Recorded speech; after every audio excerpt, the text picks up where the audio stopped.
And for more on this, we're joined by our correspondent Wang Meng in Tokyo. Thank you so much for joining us on China 24, Wang Meng.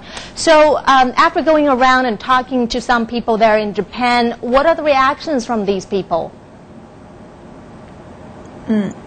Actually, we went to Yasukuni Shrine to interview from this morning. And actually, in the early morning, the Internal Affairs Minister and the Chairman of the National Public Safety Commission, they both visit the shrine, and they both stress that their visit of the shrine as private citizen, not as government officials.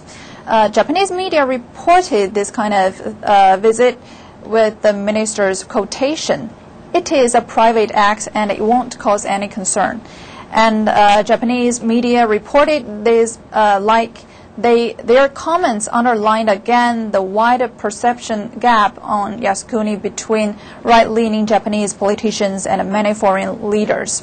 And we met a lot of people who visit Yasukuni Shrine today, and some of the people there just cosplay the Japanese soldiers during the World War II and holding the Japan national flags and the military flag.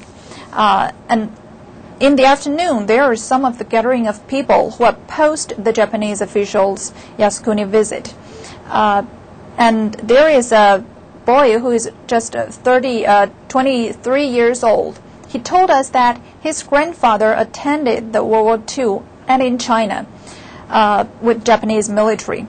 And now his grandfather's name is in Yasukuni Shrine, but the boy himself opposed it and told us that it is a declaration of invasion. Mama.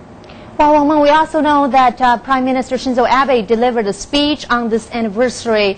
What was the key message from that speech, and what was the running theme? Shinzo Abe took part in this ceremony along with thousands of war veterans, widows, and their families, and Japanese emperor. And actually, in this year, he chose not to visit the controversial war shrine, but instead he sent a ritual offering. It is a kind of decision meant to avoid inflaming ties between Beijing as he seeks a Sino-Japanese summit.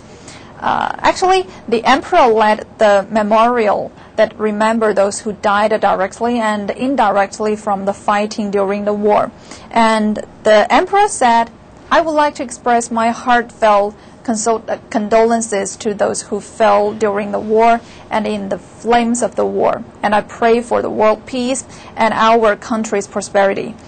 He said that kind of thing after a moment of silence to remember the war dead. And then Shinzo Abe called for history to be remembered. He said, "This is a path we should not stray from, and today is that day to reaffirm our pledge for peace." And he added, "We should humbly face history and learn the lessons, carving them into our memories in order to build a better future for the generations of today and tomorrow." And there is a 74-year-old citizen in that ceremony. He said that, "I want my country to stay on the course it has been following so far and get along with the neighboring countries. I desire no changes." Mama. Well, memories are being renewed on this very sensitive day. Thank you so much, Wang Meng, for that update from Tokyo.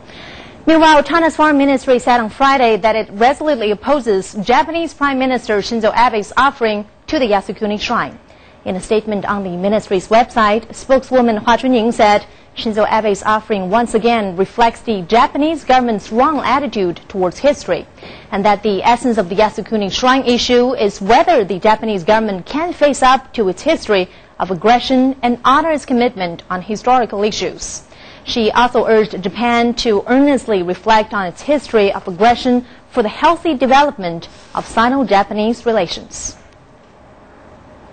And to discuss more about this, we're joined in the studio by our current affairs commentator, Dr. Victor Gao. Thank you so much for joining us on China 24, Dr. Gao.